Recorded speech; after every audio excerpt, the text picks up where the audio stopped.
Next hour, we're going to talk about digital marketing. And hopefully the number of people are here, that's a sign of how important we all know digital marketing is, right? Jeff, is it important?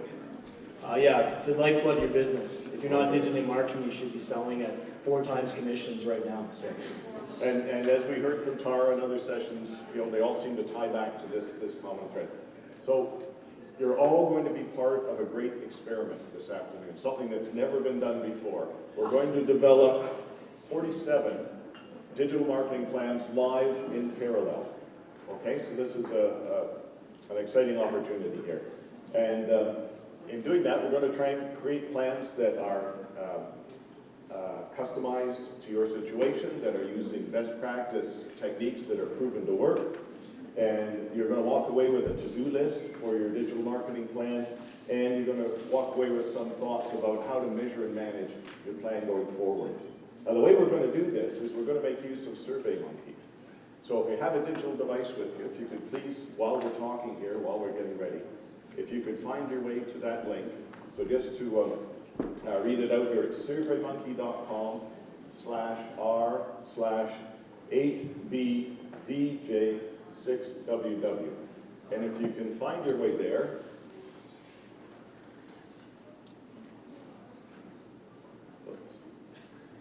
it should look. We will. Yes. When you do find your way there, when I'd like to see the link again, it should look something like that. Is it working? Anybody having troubles? Is it working for everybody? No, go over to He's going to put the screen back up with the slide. There we go. Okay, so surveymonkey.com/r/8bvj6ww.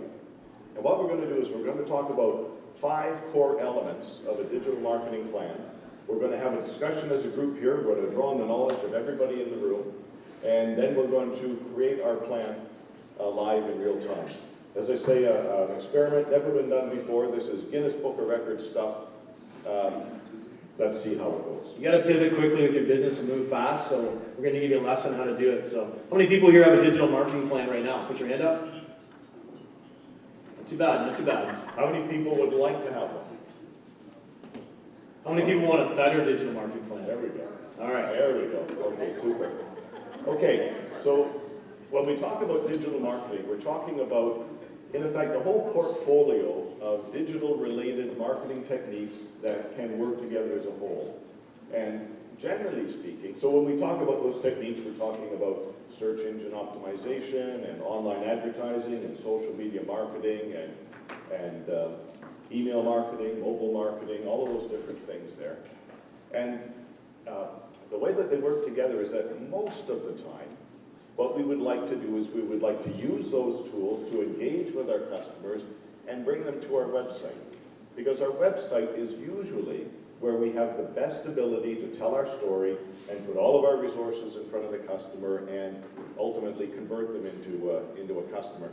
And when we say conversion here, if somebody comes to our website, ideally we'd like them to either call us or send us an email or chat with us or some form of interaction that's going to allow us to further the relationship and turn them into a customer. So why do we care about digital marketing? Well, there are some characteristics of digital marketing that are very, very attractive to us. The incredible reach of digital marketing. Canada is one of the most online countries in the world. There are more Canadians spending more hours online than just about any other country in the world. And of course, the internet's there 7/24. When we market on the internet, it's very targetable. It's not like putting a bulletin board on the side of the Gardiner Expressway. We can target right down to the particular type of individual or even the specific individual that we want to put our message in front of. And we can also measure. We can know what people did and what they responded to well and what they didn't. And so we can see how we've done, we can improve how we've done, and we can get more effective marketing and better return on investment.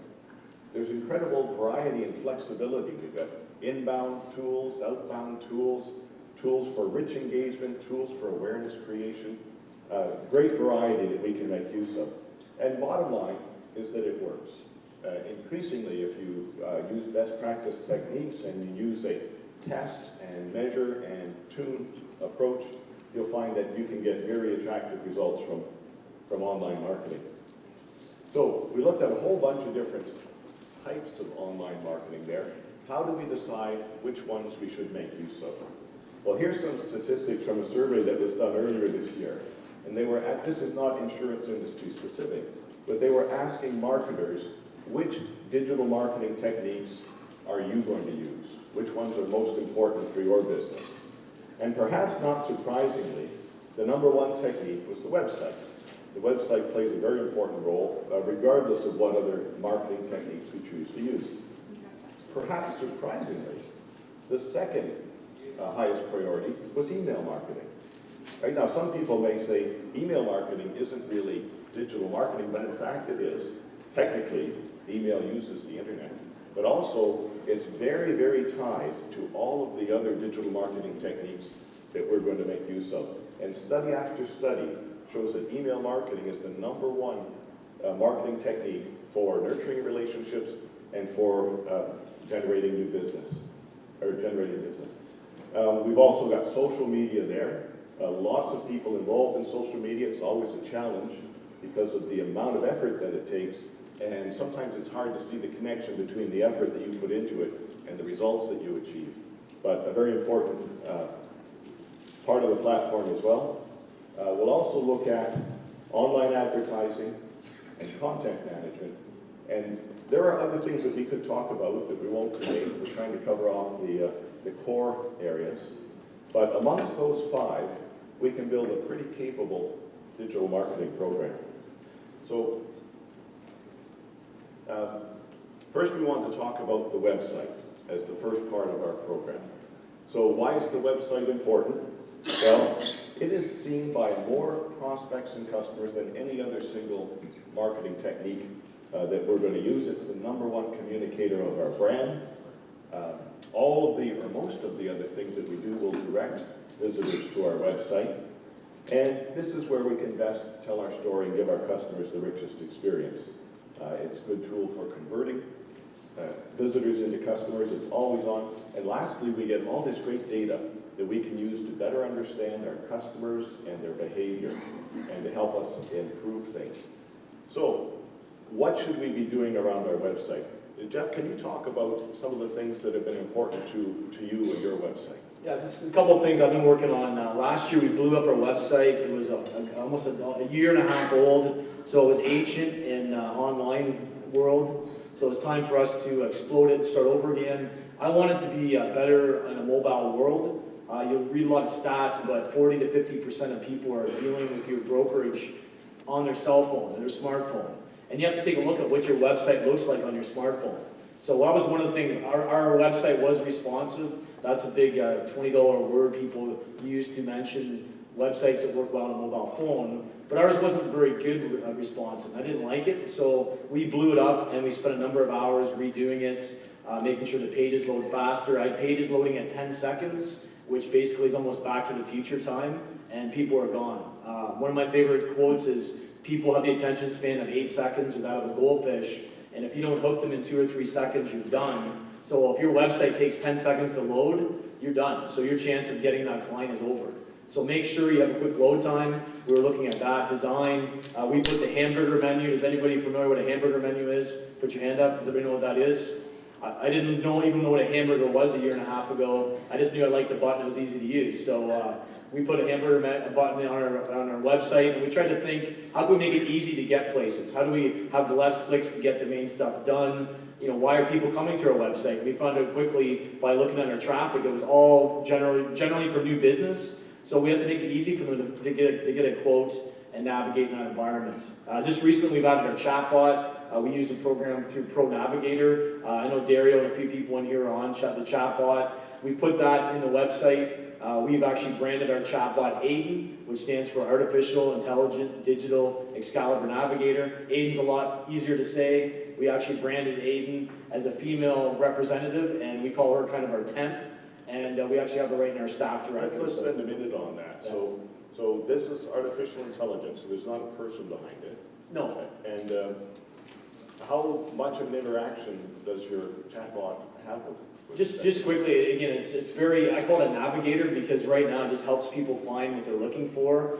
We went through our chat logs from the last year and a half, and 75 to 80% were looking for new business. So we make it really easy to find auto quotes, tenants quotes, farm, business insurance quotes. We link that in there. And then we have also service claims. Some people want to actually do claims and service. So we have a few other options in there to inquire. And what's happened is we've built questions over time what people ask, and we've set up different decision trees. And then what will happen is our chatbot will be linked into some artificial machine learning. So as more brokers come on board with it, it'll learn collectively and get smarter and smarter. So I envision it'll go from being a navigator to getting you from point A to point B to actually becoming an account manager. I'm hoping in 2 years. My pocketbook would like to think that would be possible, but it might be 3 or 4 years. But imagine your chatbot working 24/7, always there, handling 10 clients at a time, handling them the same way every time, and oh, by the way, documenting everything to the nines. It's a pretty good value proposition.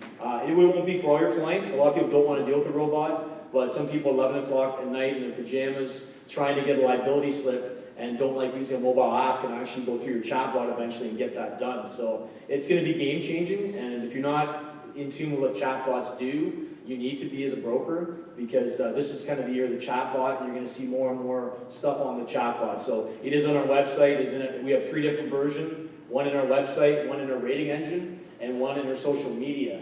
And the one cool part of the social media is Aiden can actually chat with you on Messenger, and a lot of people use Messenger versus using a mobile app. So it's going to become a more preferred way to chat over time. So. Okay, super. So let's just run down a quick list of some of the things that people are doing on their website, and then we'd like to hear what you guys are doing and what you think about these. So one of the most important things is that you have to make a really strong impression when somebody lands on your website.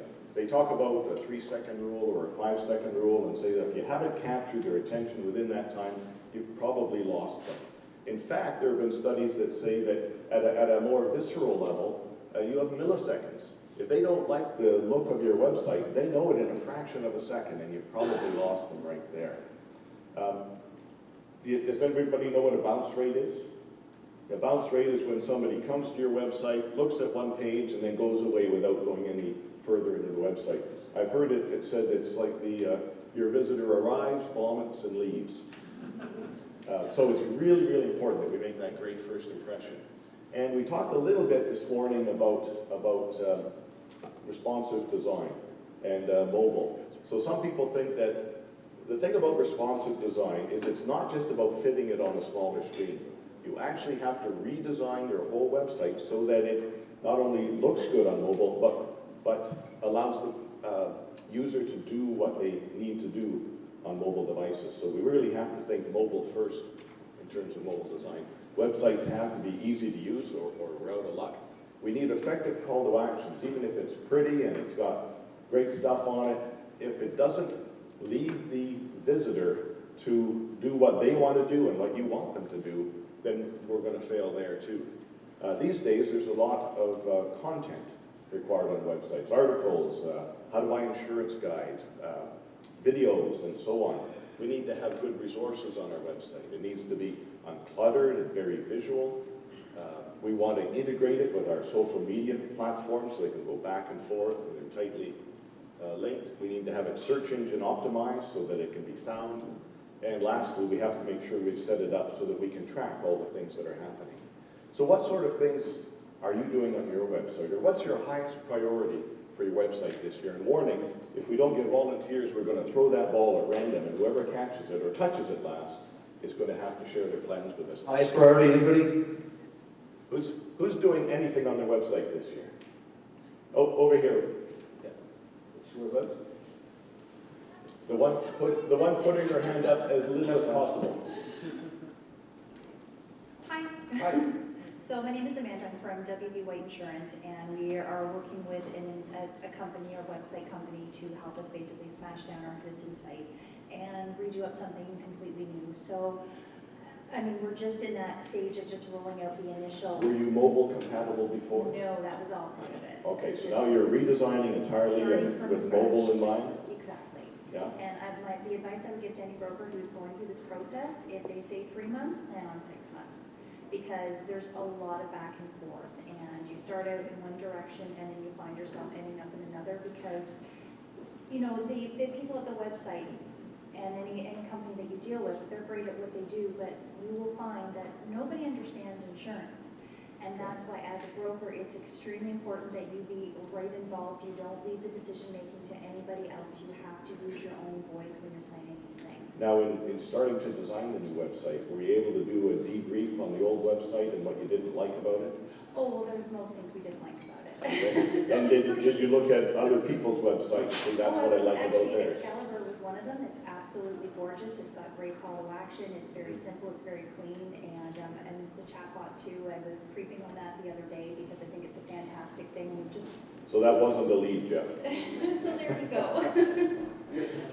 You probably find that 50% of the people on the chat box are looking for competitive intelligence rather than the code. It's the thing is that so much has changed. It's changing so quickly, and so you really have to explore. And that's why you may think it's only going to take you 3 months, and it will take you twice as long, because now you're looking at all these different functionalities. What chat program do I use? Yeah. What, you know, do we want to have that instant quote option, or do we want to wait? There's so many decisions that you have to make, and And you mentioned the time, that the cost and the time and that's that it's yeah. taking. So you're looking at 6 months to, Well, that was our experience, you know, when the company came in and, you know, we're going to do this and do that, and in 3 months' time, we're going to have that testing site out. Well, let's say that was, realistically, it was 6 months. okay. Has anybody developed a mobile app? Anybody working on a mobile app? Anybody want to have a mobile app? Tara was very big on mobile apps this morning, but let me tell you something about mobile apps. How many people have more than 50 apps on their smartphone? Just one? Guilty. The average person has between 40 and 60 apps on their smartphone, but on any given day, there are only 5 that they use with any regularity. Right, so the challenge of apps can be great. An app can definitely give a better customer experience than a website can. The trouble is, unless you're one of the 5 or 6 apps that they're going to use regularly, nobody's going to be using it. So you still need a very good website, right, to handle the bulk of your customers. Anyone else doing anything interesting with websites? We just had our SEO guys come in. I find that they don't mind giving you your reports every month. Sometimes I have to follow up for them, and then they don't come and see me on a regular basis. They want to talk to you on the phone. It's like, I don't know what you're talking about. Like, I sell insurance, not SEO services. So you force them into the office, and we just change around our budget. So what do they talk about? Do they talk about how you rank on the search pages? Yeah, that's right. And I follow my SEO report on a regular basis. Do they talk about click-through rates? Yeah, things like And do that. they talk about conversion rates? Yes, they do. Okay, well that's good. It's a really good way to get, you know, a professional to be looking after it. What but about, you do need to monitor them. For sure. What about keywords? Do they talk about keywords? Yes, and they monitor our Google AdWords as well, so they lowered our Yellow Pages ad and Yeah. put more into Google AdWords. So what have you found about the keywords that you use? It changes a lot. Sometimes you can be like first place on Word, and then next month you're like Okay. on the second. So you kind of have to take a long-term view of it or be prepared to move quickly if you see a trend. Yeah, and I don't try to focus on auto, I try to focus on property. What about, do you focus on specific geographies or specific situations, renewals or extending or? Well, Simcoe County farm, anything that has to do with property. Because of course, if you just use the keyword insurance or auto insurance or property insurance, all kinds of people are going to bid on that. You're going to see TD and Intact and all those companies showing up with ads on those searches. And if you want to get found, you have to have something that's pretty specific there, right? Yeah, so it's a real challenge that we have to play with. We have Insurance Jack over here. Top innovative website. What are you working on, Insurance Jack? Thanks, Jeff. Yeah, I think usability for us is number one. I think, you know, I made it very streamlined. There's only one thing you can do on our website. So when you go to it, there's not, you know, a bunch. I think through learnings of looking at a lot of our competitor sites, even our own site at the time, it was like, you know, a resume of what the company can do and how many products and their newsletter and their this and Overcrowded. the client really doesn't give a shit about any of that stuff. So for us, we really wanted it to be clear, when you go to our website, you can do one thing and one thing only. There's still work to be done, of course, but that was good learning for us. I think, you hit the nail on the head with the SEO stuff is going to constantly keep changing. We just completely took our ad spend and killed it in the daytime, and we're running at night because we're open at night. We found that our conversion rates and our cost per conversion way lower from 4 p.m. until 10 p.m. at night. So if you can have someone to actually field that, we're now paying a lot less than what We're going to come back to you when we talk about advertising. That's great. Yeah, so car insurance is the highest bit of word. So expensive if you're playing in that space. There's ways for us to be kind of crafty though and find out. So yeah, I mean, you've got to pay attention, and if you don't care about this stuff and it's not for everyone, I could look around the room and think there's probably people who go, oh my God, we're talking about websites again. Find someone in your office or hire someone who can kind of manage Great this advice. and stuff. Great advice. Thanks so much. Super, thank you. Okay. Good job. Hold on here, so just a couple of things. So I just wanted to show this website. It was a US-based website. I don't know if you know this company. They're based out of Phoenix, but they work in Canada as well. And they won the 2015 Web Marketing Awards for this website. You say, why? This is not an exciting website. There's no fireworks going off. I don't see things flying around. The reason that they won is, as it says here, it provided clear information on their products. It gave simple access to quotes. It was optimized across a number of platforms, all the different mobile platforms, and it was linked to their social media and their blog. So for those very practical reasons, very business effective reasons, it was rated the top website. Jeff, should we have a look at the Excalibur website? If you like to, whatever you like. They're using stock photos there of people that aren't in brokerage. No. Try and make sure you use pictures of your own people in your brokerage.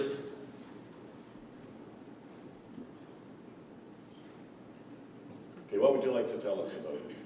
We try to make it fairly simple. The main things people come in above the fold. You can see if you go to the sites down in the US, they tend to have the images right in the top part of the page. A lot of people want to look for the actions right there. You can see the hamburger menu in the top right-hand corner, and there's a phone number you can get quickly. Some people just want to call you. So the big thing is you have to look at is giving people choice. It's not for us as brokers to tell people that they can only fax us at 11:30 at night. We have to be able to be accessible by text, whether it's Skype, whatever you want to use. Just make sure you're good at it. If you say you do it, make sure you can actually do it. Don't try and oversell yourself. But that's basically it. We try to keep it fairly simple. We try to make sure our brand is scroll down the page a bit more. We try to put some of our branding and stuff into it, make us our own. You know, we were trying to use the power of story and get better with it. We just don't want to look like everybody else, and we want to basically have different features that may get their attention. With our Excalibur University, we try and educate people that way. We'll get into that later, but just some different things that people actually scroll down. Some people never get that far on your page, so you want to make sure that you can get the job done on the stuff that's on the front page. There's software you can buy that will actually track on your page. I think Crazy Eggs, one of them, where you can actually see where people are clicking. So it's good to actually have some feedback on where people are clicking on your website, and that gives you some UX feedback on it. Super. So, do you need a new website? Is a question many of us will be asking. If you do need a new website, how much does it cost? You said 6 months worth of effort. Again, depending upon how far you go and who you get involved with it, 10,000 to 30,000, 1 month to 4 months, perhaps 6 months, perhaps more than 30,000. Has anybody else done a website redevelopment lately?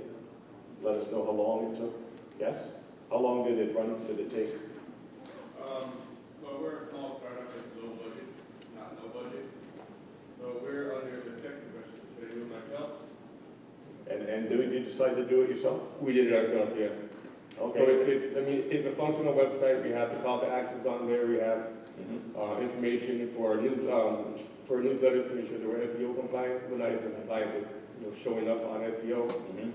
We work with Aviva to make sure that it flows the way it should, so it's staying above the fold and all the rest of those visual details. But all in all, it took me about 3 months, and it cost, well, the template was $109 on WordPress. So if you really don't have $10,000, you can get something nicer than the AKA broker website. So don't hold yourself down. As the image suggests there, it's a little bit like do-it-yourself brain surgery. It's it's perhaps not the ideal situation. Okay, Just quickly, we have Daryl back here for iSure. He gets tens of thousands of people each month to his website. It'd be interesting to hear what he has to say, what he's working on. Well, like you, a few years ago, we did do a full rewrite of our website, recognize the fact that people were going mobile. But what we did is we built it on a platform that we could change in real time, so we actually don't have a single initiative. Our website is updated weekly, monthly, with whatever we think needs to be done on the AdWords side. That's something we manage in real time during the day, with thousands of keywords that we're managing on that. So for us, it was really about building a platform of flexibility that we could respond to the market quickly, as opposed to having to stop, reset, do a new website every year and a half. So that was a big initiative. It took us about 9 months to actually put that together, from concept actually to but you now implementation. have a very agile website. Right now we have an agile website. So even the website you see today is not the one we launched with a year and a half ago. Excellent. So for us, that was a big feature. Super, excellent. Okay, so it's time for us to vote. If you're all logged on to SurveyMonkey, so here you'll see the question number 2. First question was your contact information. Question number 2 is about your website and what will be the areas that you will focus on for your website in this year. So will it be building a new website? Will it be making your existing website easier to use? Will it be adding compelling content, improving the call to actions, telling your story better, your differentiation, your value proposition, or will it be something else? And please, if it is, write it in there. Now what's going to happen is, after the session, tomorrow or sometime within the next couple of days, we're going to send you back your survey, all the things that you put in yourself. We're going to send you a PDF so you get your survey back. We'll also send you the results, the compilation of what everybody indicated that they were doing. So you'll be able to have an idea of how your plans line up with what other people are doing as well. I think a couple of key takeaways from the website you heard from everybody is there's no finish line. You're never done. As soon as you think your website's done, somebody's clobbering you with a better site. And I think a good point is what registers on people's give a shit meter. That's a key thing. So you have to figure out what they care about. You may think wood stoves are awesome and sexy, and you love writing about wood stoves and oil tanks, but chances are 99.9% of your clients don't care. So make sure you think about the user and the end user when you do some websites. So. Okay, super. Everybody had a chance to vote there? Any suggestions that you want to bring up for the rest of the group to consider? Okay, so let's move on. Let's talk about social media. So social media gets an awful lot of attention. It's certainly in the press and in the public mind quite a lot. Social media marketing is when we try and create brand awareness or actually generate leads by using social media platforms. There are many, many, many social media platforms, but there are a few that, let's say, count more than others, right? So if we look just in terms of the global number of users, Facebook is by far the largest with almost 1.9 billion people using Facebook. And Facebook, people also spend a lot of time on Facebook. People spend 30, 40 minutes a day on Facebook. So if you want a platform that's where your people are, Facebook is a pretty good platform to look at. Instagram is the hottest platform on the planet right now. It says 500 million users there. I heard just a couple of days ago it's now up to 700 million users. And the great thing about Facebook or about Instagram, which happens to be owned by Facebook, is that it gets a lot more engagement than Facebook does. There's an awful lot of activity and interaction that takes place on Instagram. However, it's not necessarily a great platform for advertising and business activities. It is more about personal activities. We've got Twitter, which doesn't have the meteoric growth that it had a few years ago, but is still a terrific tool for getting information out. And Pinterest, which like Instagram is a very visual platform, but also a very popular platform. Now there are many others that we could talk about as well, but one of the things that we would suggest about social media is you really need to limit the number of platforms that you engage on, because you can just blow your brains out with all the time it would take to do all of that activity. Better to choose a few platforms and do them well, rather than to try and spread yourself too thin. So on this chart here, it says 3/4 of Facebook users and half of Instagram users use the site each day. So as we said, the thing about those platforms is this is where people are spending their time, more than almost anything else that you could identify. So for that reason, it's a great place to try and interact with your users.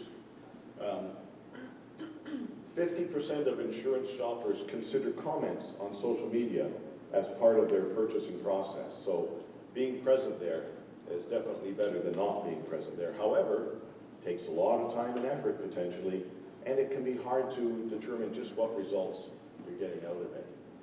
One thing I wanted to point out about social media that's not very well known. The standard traditional model for social media is that we have a platform, let's say a Facebook page, and we publish some content, an update or a video or a document. And we publish it, and then we assume that it gets distributed to our users. And we hope that our users will engage with it, and we hope that they will share it with other people. And that's kind of the organic or viral model of social media. However, over the last number of years, Facebook in particular, but other platforms as well, have been doing less and less sharing of organic or free material and more placing of paid ads. So that when you put an update on your Facebook page, only 1 in 20 of your followers will actually see that show up in their feed. Only 1 in 20 are going to see it. So the sad reality is that just putting good content up on Facebook and relying on organic distribution or free distribution to get an audience isn't going to work anymore. Facebook has changed the rules of the game. You have to pay to play. And so you have to pay to promote your posts, or you have to actually take out ads in order to promote your company or promote the particular post or offer. So this is, unfortunately, bad news is that this increases the cost of the activity that we do on Facebook. The good news is that it opens us up to a much broader audience, right? If one client that I work with has an audience of 17,000 Facebook followers, which is a pretty good amount, except that the size of their market is like 10 million, right? So if they post organically, then 5% of 17,000 get the note.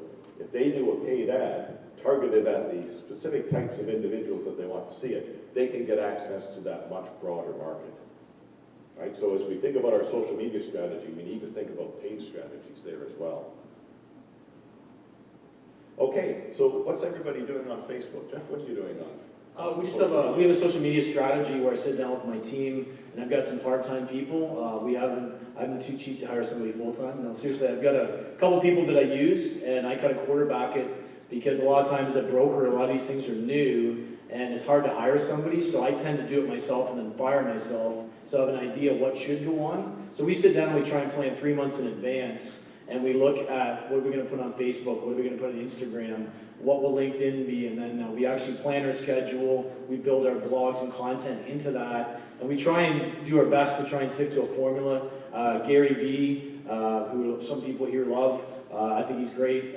He talks about 4 to 1. So 4 posts, nothing to do about insurance or very limited, 1 about insurance. So you have to watch, you're not always saying buy insurance from us, buy insurance from us, because people will tune you out. So you need to get a message. It needs to be brushed with your brand. So make sure the colors and everything fit your brand. And then have some fun stuff. Like we have a bunch of contests. We're running a Mother's Day contest right now. It's not ridiculously expensive, but we've added 200 people in the last week. We had 50,000 people view it. So, I call that a single. I'm not trying to hit a home run. It's very rare when insurance stuff goes viral. But we basically have a program, and then we use Hootsuite, so we make sure that we can set it and post it. And a key thing is, if you're going to do social media, make sure you do it native to that social media. Don't try and post it on Facebook and hope that it looks good on Twitter, because you can spot that pretty quickly if somebody's done that. So make sure that when you're posting things, you're using infographics, using things that are native to that application. So those are a few things that we're doing. Okay, super. Who's got a Facebook page?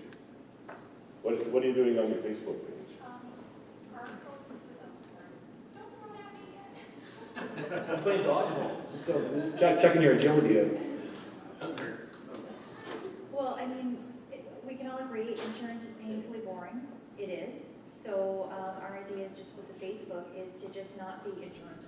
It's really more to just give our company a personality, make people look at our company and say, you know what, these look like good people, I can identify them. community work, light and fluffy stuff. We, occasionally we'll have a valuable insurance article there, but that's So secondary. a lot of community-related Yeah, stuff. yeah. And we had, Mike from All Clements stop by a dinner that we had last Thursday, so we had a little video of him just doing a speech. That just went crazy, and that's Were the you able to thing. sell them a policy? No, we didn't get to keep him that long. He was being paid to do something upstairs, and he just came down to say hi. But for something like that, I mean, people love pinball, people love what he has to say, what he has to do, and we were just able to attach ourselves to a little bit of his magic, and it just went crazy. Super. So that's kind of the idea. Now, are you doing any paid distribution? We aren't doing any right now simply because the focus was just getting that website up and running, so it's, all things in pieces and stages, yeah. Super. Anybody doing anything on Instagram? Anything that's working for you on Instagram? Yeah? Dario?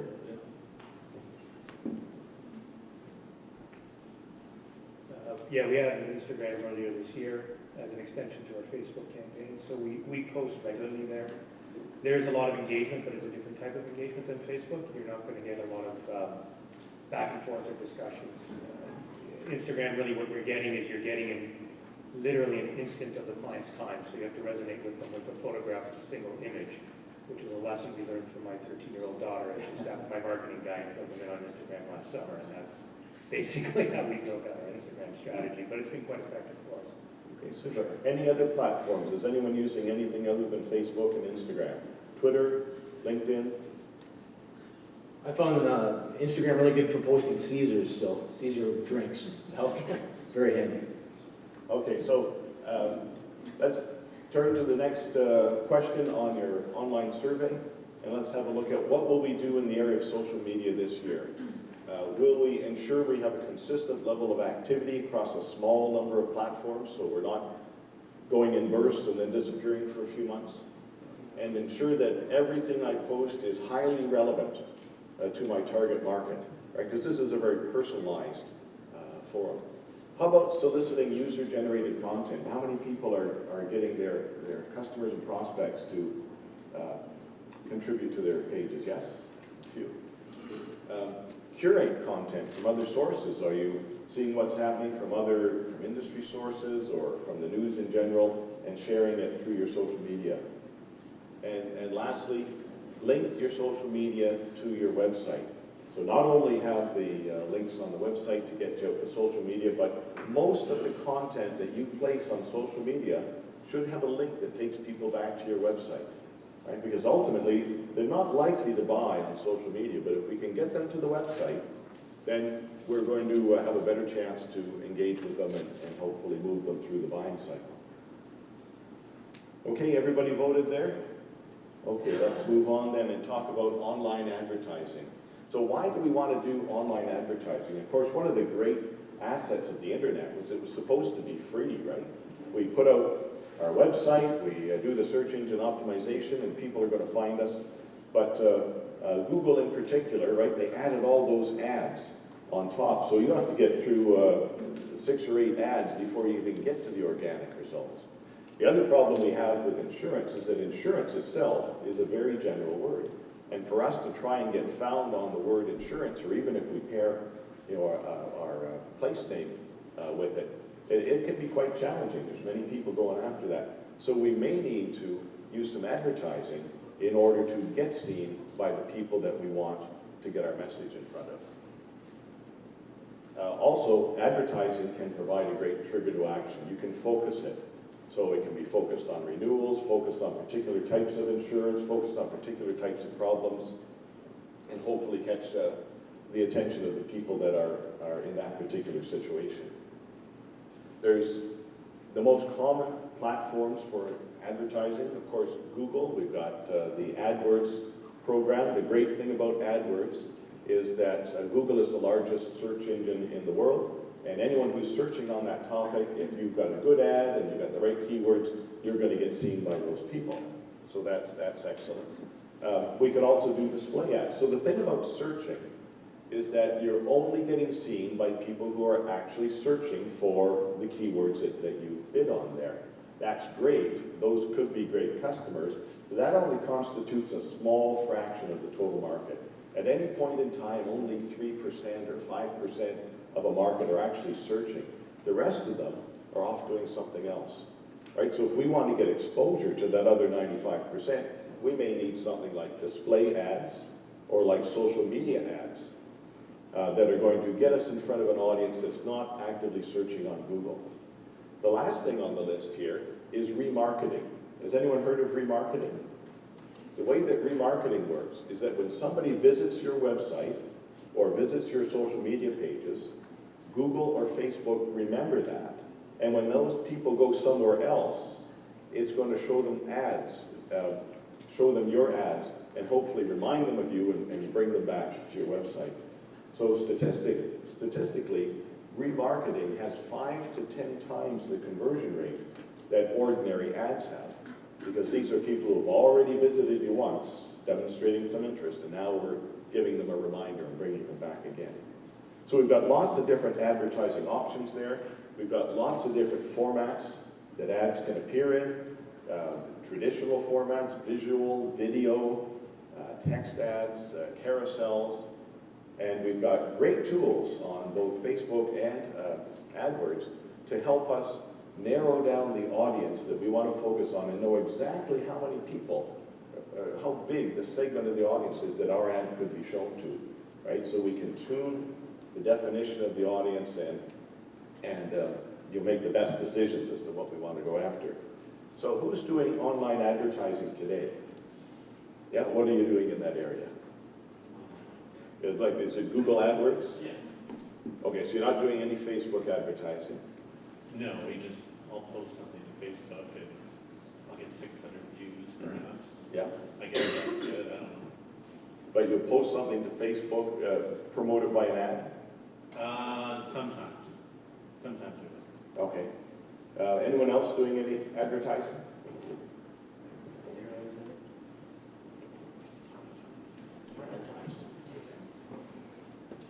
Yes, we are. And what, which Google or Facebook or Instagram or which type of advertising? Yes, we are. All of the above. In varying degrees.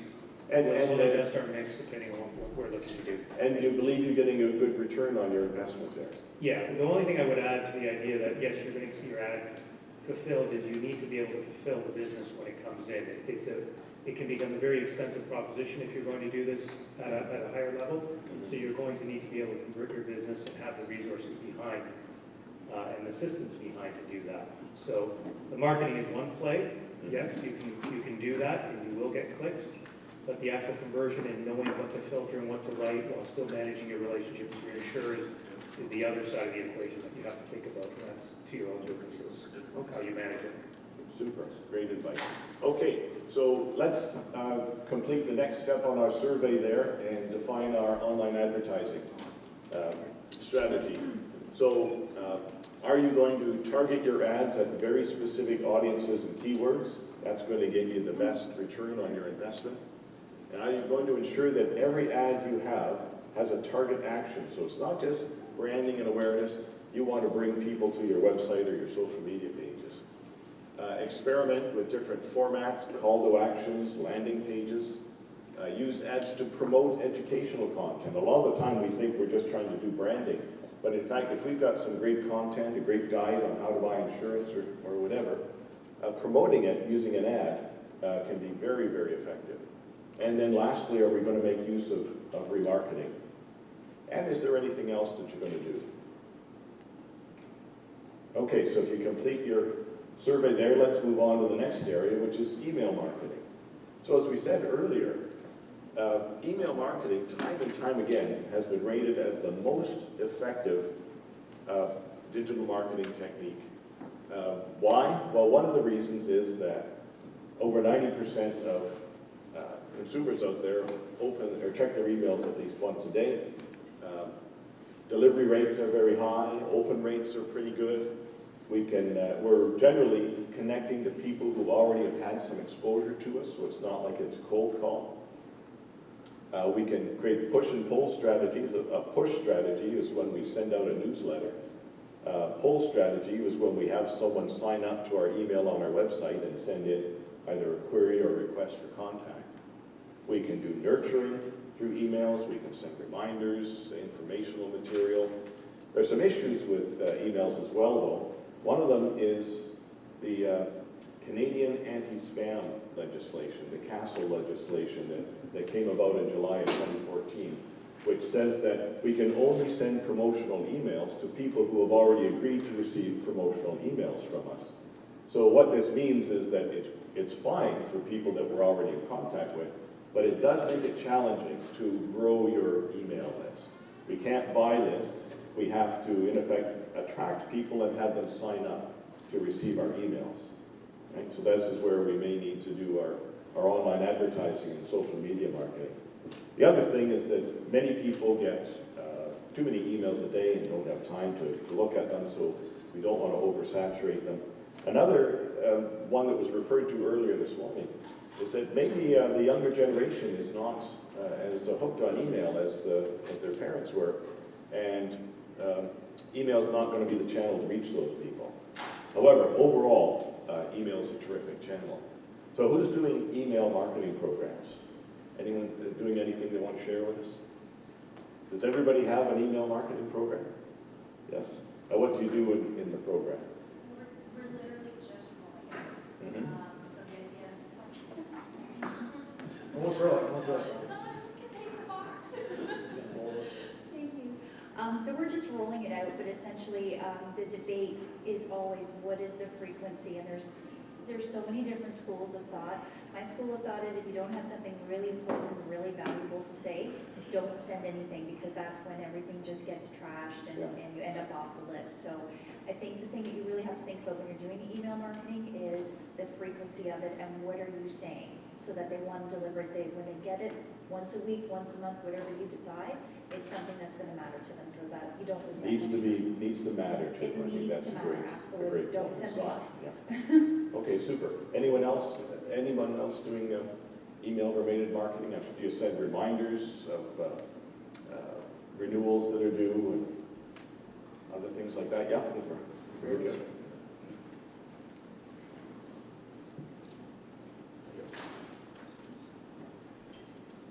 We do some email marketing through a few different sources. One we've just finished developing but haven't released yet is refer a friend.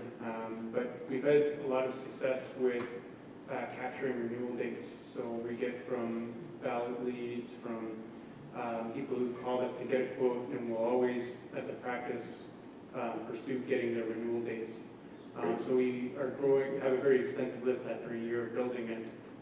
Renewal list. So it requires absolutely no work. It's purely automated.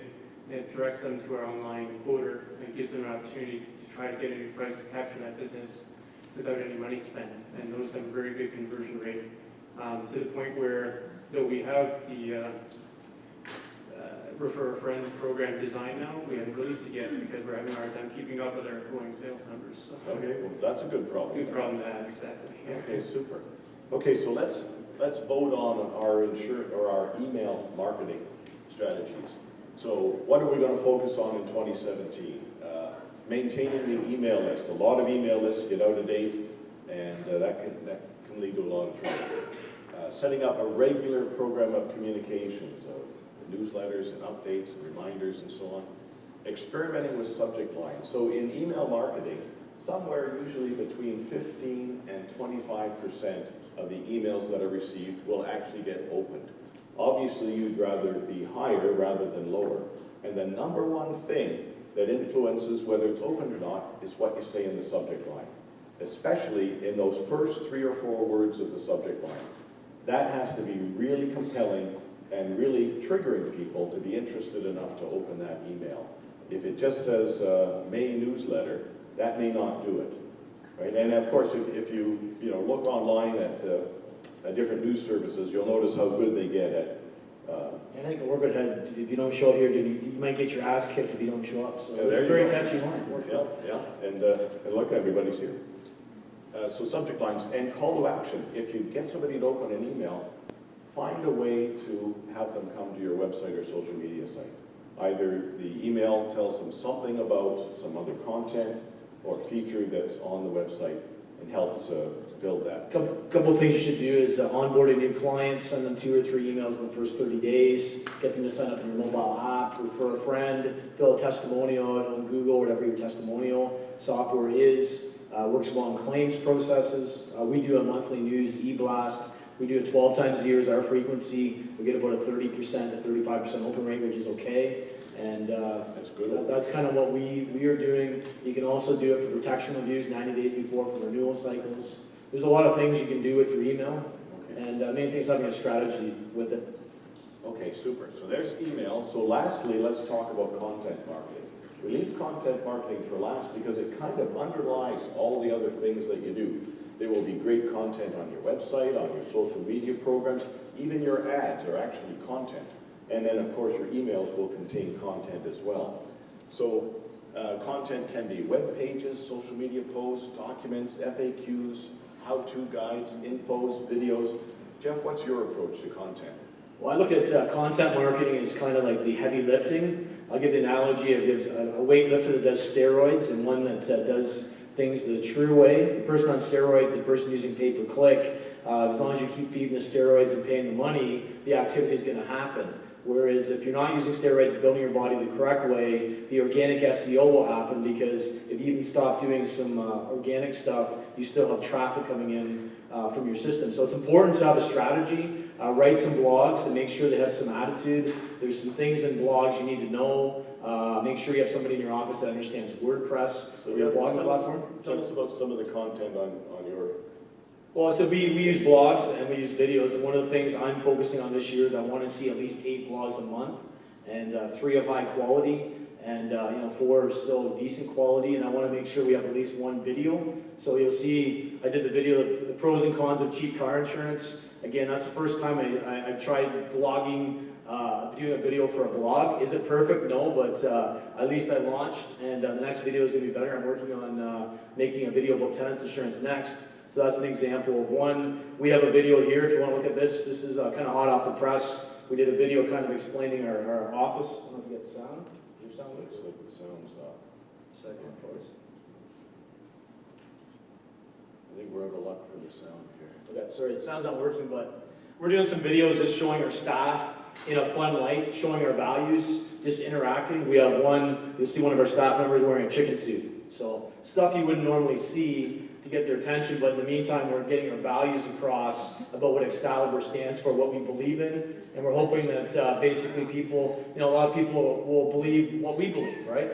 Because one of my presentations I give is about marketing messages. If you're in the messy middle and you look like everybody else, you're not going to get anybody's attention. So yeah, your message has to have the power to offend or the power to attract. It can't be stuck in the middle. So make sure you have a bit of edge to your videos, and that will help you get a following. Really, you have to become your own media company. I think that's the best thing. I see a lot of brokers getting the latest Travelers or Intact blog, and they put it up on social media and they share it without changing it. Well, that does more damage than good to your SEO juice. So it's important that you start building your own videos, your own blogs.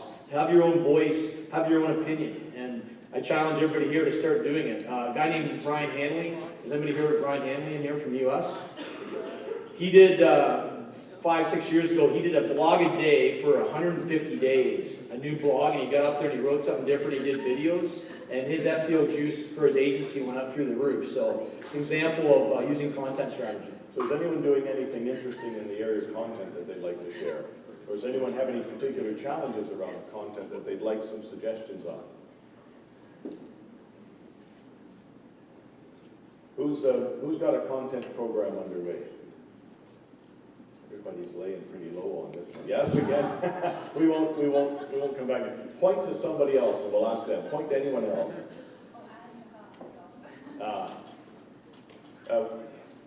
Content is challenging. You've got to have something to say. It doesn't have to be formal. It can be quite casual and personal, but it has to be relevant. And the other challenge around content is how do you keep coming up with more of it? Right? So you've got to...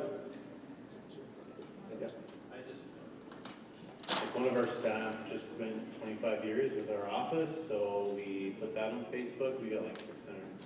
Actually, no, we got one that really get interviews, which I thought was decent, but I have no benchmark to say that it is. But Excellent. Well, some of my posts are like 15 views, so Yeah, it's so significant. 600%. Okay, so let's vote on what we want to do in our content strategy. So are we going to invest in creating high-quality content to educate consumers and solve their problems? Are we going to create a content calendar where we're going to actually plan out over the course of the year what pieces we're going to produce and when we're going to release them? The worst thing you can do is say, gee, I know I've got to write something, and I hadn't thought about it, so I'm going to sit down this morning and write something. You know, then you're going to have something that's not well thought out and not well aligned with what you've done It's last. going to look like your grade 12 essay you did the night before. Yeah, stream of consciousness marketing. Distribute your content. So if you produce 2 tips around producing a piece of content. Let's say we produce something, we put it on our web page, we write a shorter version of it, we put it on our social media page, our Facebook page, we create a shorter version of it, we distribute it by Twitter, we put some ads out there that say, hey, come to our website and see what we have to say about how to buy insurance or how to buy snowmobile insurance or whatever the particular topic might be. So that's called atomizing your content, right? Create a base, break it up into little pieces, and then you can write blogs for a month just by dealing with different points that are addressed in the larger piece of content. So if you have a good content strategy, you can make a good piece of content go a long way. Yeah, we started off with a whole 12 months, and we planned different themes for each month. We plan a contest a year in advance. And I always say it's cast in jello at that point because things may change, blogs may change, but that way we got a lot of the work done. I have a student coming in working on the whole year this summer, and we've got her lined up doing a bunch of the work. And then that way each month we try and do it 90 days in advance. If something's changed, we still have a chance to, emergency in flight where we change something, right? So it's one of those things you have to make it a conscious effort. You have to do it. You don't have to do it, but if you don't, to do the heavy lifting and the hard work, somebody else will, and they'll be outranking you on keywords. And it's important to make sure you build that up yourself. So two last points to make you get the most out of your content program. One is make sure that somehow all of your content has a call to action. It's not just nice to know, it's going to trigger people to do something and hopefully come back to your website or your social media page and hopefully pursue it further. And lastly, use online advertising. If you have a piece of content that was a big hit, you've got lots of hits on your website or your social media, repackage it and put it out again with advertising. And now you're reaching a much broader audience than what you did organically. And if that was a good piece of content, you're going to get a good amount of traffic from that. When you say call to action, what do you? So, learn more can be a call to action. And I wrote an article that I did for a magazine, right, that was out every once a month. And I wrote, we did it on accident, it's like, yeah, one basic part, and I said, stay tuned till next month. Yeah, well, that's good. Yeah. But we want them to do something right now. Okay. So typically, we're going to say something like, let's say we wrote a nice piece of content for the website, and then we put a shorter version, like an intro version, on the social media page. The call to action would be, click here to see the whole article, right? We get them to take the next step. We get them to the website. You may throw an ebook on there. Download my ebook about how I explain Yeah. accident benefits, watch my video. And by the ebook, you can get capture their email address by getting their ebook, and that way you can market And now they're it. part of your marketing program. And at the end of the article, which was very compelling and engaging, you're going to say, to learn more about this topic, contact us, and we'd be happy to talk to you about it. Right? So lead them through. You can Because even otherwise, get customized phone numbers where you can track who's called, how many calls you've got from an article. You can actually get a special number that will tell you, I got 30 calls from that, so you can actually track your ROI.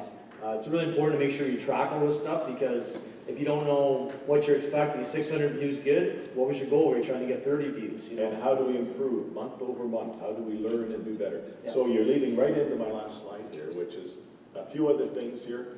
Just because we're doing digital marketing doesn't mean we're not doing traditional marketing. They actually go hand in hand, because our customers live in an omni-channel world, and they don't really distinguish, right? They want to see the same message and the same presence in both worlds. And then measure everything that you do. Set up your website, your social media site, so that you can track the activity that's come out of your efforts, so that you can assess if they're worthwhile, and even more importantly, so that you can figure out how to improve them and how to do better. One client that I was working with, and they had a Google AdWords advertising program.